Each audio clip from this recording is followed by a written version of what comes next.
Assalamualaikum warahmatullahi wabarakatuh. Saya Nurikma Adawiyah, Prodi S1 Manajemen kelas A non-reguler semester 2 Universitas Muhammadiyah Cirebon.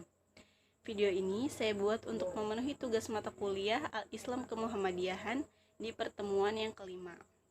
Kali ini saya ingin membahas mengenai makna serta hakikat Al-Quran dan hadis sebagai sumber hukum Islam. Sumber hukum Islam merupakan suatu rujukan, landasan, atau dasar yang utama dalam pengambilan hukum Islam. Hal tersebut menjadi pokok ajaran Islam sehingga segala sesuatu haruslah bersumber atau berpatokan kepadanya. Hal tersebut menjadi pangkal dan tempat kembalinya segala sesuatu. Ia juga menjadi pusat tempat mengalirnya sesuatu. Oleh karena itu, sebagai sumber yang baik dan sempurna, hendaklah ia memiliki sifat dinamis, benar, dan mutlak. Dinamis maksudnya adalah Al-Quran dapat berlaku di mana saja, kapan saja, dan kepada siapa saja. Benar artinya Al-Quran mengandung kebenaran yang dibuktikan dengan fakta dan kejadian yang sebenarnya. Mutlak artinya Al-Quran tidak diragukan lagi kebenarannya serta tidak akan terbantahkan. Pengertian Al-Quran dari segi bahasa. Al-Quran berasal dari kata qara'a, yaqra'u, qira'atan, Qur'anan, yang berarti sesuatu yang dibaca atau bacaan.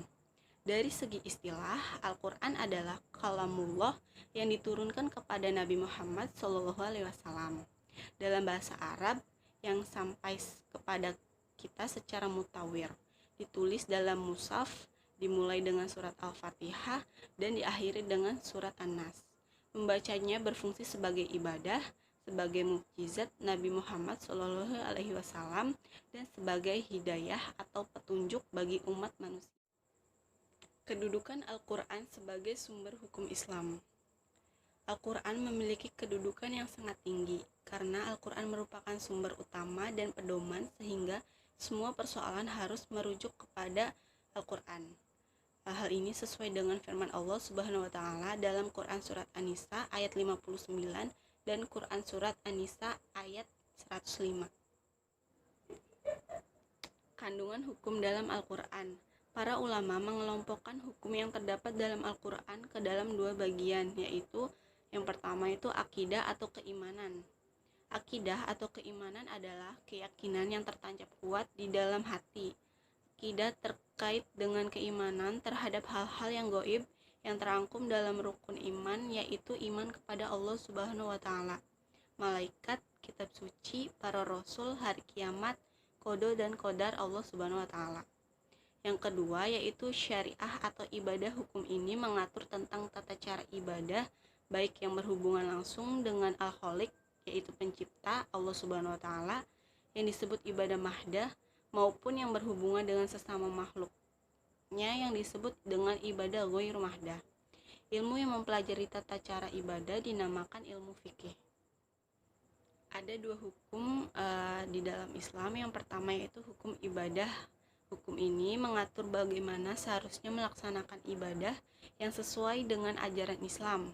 Hukum ini mengandung perintah untuk mengerjakan sholat, haji, zakat, puasa, dan lain sebagainya. Yang kedua yaitu hukum muamalah.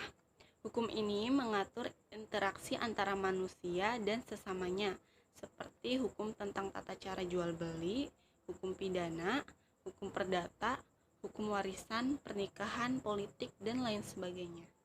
Akhlak atau budi pekerti selain berisi hukum-hukum tentang akidah dan ibadah, Al-Quran juga berisi tentang hukum-hukum tentang akhlak. Al-Quran menuntun sebagaimana seharusnya manusia berakhlak atau berperilaku, baik berakhlak kepada Allah Subhanahu wa taala, kepada sesama manusia, dan akhlak terhadap makhluk Allah Subhanahu wa taala yang lainnya. Pendeknya, berakhlak adalah tuntutan dalam hubungan antara manusia dengan Allah Subhanahu wa taala, hubungan antara manusia dan manusia, dan hubungan manusia dengan alam semesta. Hukum ini tercermin dalam konsep perbuatan manusia yang tampak, mulai dari gerakan mulut atau ucapan, tangan, dan kaki. Sekian penjelasan singkat di pertemuan kelima mata kuliah Al-Islam Kemuhammadiyahan.